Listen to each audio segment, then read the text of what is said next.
মানুষের ভোট, মানুষের ম্যান্ডেট এবং বিভিন্ন বিষয় নিয়ে অভিষেক বন্দ্যোপাধ্যায় কথা বলছেন। যদি উস্কানিমূলক, তিনি বলেছেন ডিজে বাজানোর কথা, তিনি আরো অনেক প্রসঙ্গ প্রেক্ষিত ছেড়ে অমিত শাহর কথা তুলে ধরলেন। শুধু তৃণমূল কংগ্রেসের উস্কানির যদি লিস্ট আমি এখানে পড়তে শুরু করি, মমতা বন্দ্যোপাধ্যায়ের উস্কানির লিস্ট যদি পড়তে শুরু করি, সিদ্দিকুল্লাহ চৌধুরীর উস্কানির লিস্ট যদি পড়তে শুরু করি, সময় শেষ হয়ে যাবে, রাতভর কাবার হয়ে যাবে যদি বারবার সেগুলোকে শোনাতে শুরু করি আমি। এবং অভিষেক বন্দ্যোপাধ্যায় শুধু ডিজে বলেনি, আরো অনেক কিছু বলেছিলেন। দিল্লির বাপকে বাঁচায় দেখে নেব বলেছিলেন, জাহাঙ্গীরকে আমি ইলেকট্রিক চুল্লি বানিয়ে দেব 4 তারিখের পরে, কাজে আসবে, আরো অনেক কিছু বলেছিলেন। অতএব এই লম্বা তালিকা, উনি যেরকম বললেন যে মিডিয়ার কথাও বললেন, মিডিয়া খবর দেখিয়েছে, মিডিয়া আপনাদের বক্তব্য শুনিয়েছে, আর শুনিয়েছে বলেই কেউ কেউ, তার মধ্যে অন্যতম আমরা, বাকিরা কি করেছে জানি না, বাকিরা এখন অনেকেই পাল্টি খাচ্ছে, আমরা শুরু থেকে শিরদাঁড়া সোজা রেখে এই প্রশ্নগুলোই করে এসছি, এই কথাগুলোই শুনিয়ে এসছি এবং মানুষকে বোঝাতে পেরেওছি। মানুষ রিপ্লাই দিয়ে দিয়েছে। তারপরও আপনি আপনার ইচ্ছে, আপনি কোথায় যাবেন, আপনারা কোথায় কোথায় কোর্টে যেতে পারেন। আমি রিয়াকশনগুলো ঝটপট নেব। বঙ্কিম ঘোষ, অসীম সরকার, বঙ্কিমবাবু কি বলবেন অভিষেক বন্দ্যোপাধ্যায়ের কথার প্রেক্ষিতে?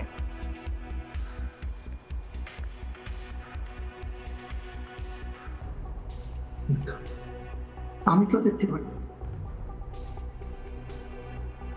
আমার মনে হয় অভিষেক বন্দ্যোপাধ্যায় আজকে চাপের মুখে দাঁড়িয়ে যেসব কথাবার্তা বলছেন, উনি ঘাবড়ে গিয়ে এসব কথাবার্তা বলছেন।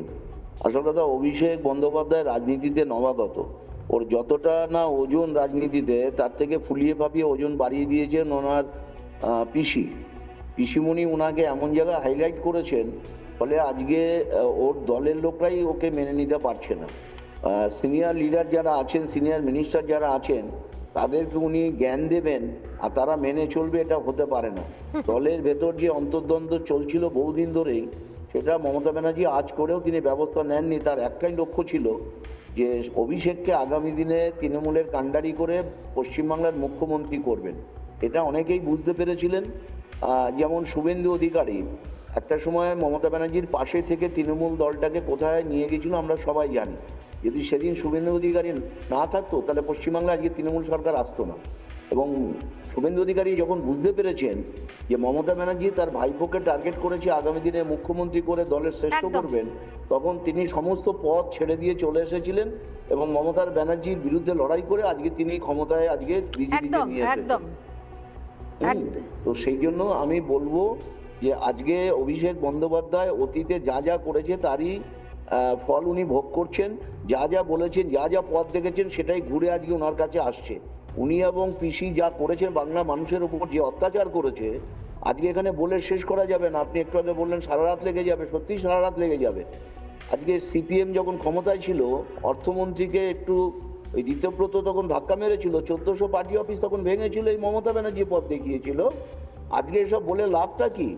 আপনি যে পথে হেঁটেছেন, এখন সেই পথেই বাংলার মানুষ হাঁটবে।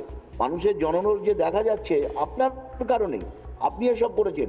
300-র ওপরে বিজেপি কর্মীকে খুন করেছেন, 35,000 বিজেপিকে নন বেলেবল সেকশনে গাঁজা কেস দিয়ে মিথ্যে মামলা, গাঁজা কেস, এখানে বসে বসে কত রকম দেখেছি। নানা ধরনের কন্টেন্ট দেখার জন্য লাইক করুন, শেয়ার করুন আমাদের ফেসবুক পেজ, সাবস্ক্রাইব করুন আমাদের ইউটিউব চ্যানেল। পাশাপাশি অন্যান্য ব্রেকিং নিউজের জন্য অবশ্যই চোখ রাখুন রিপাবলিক বাংলায়।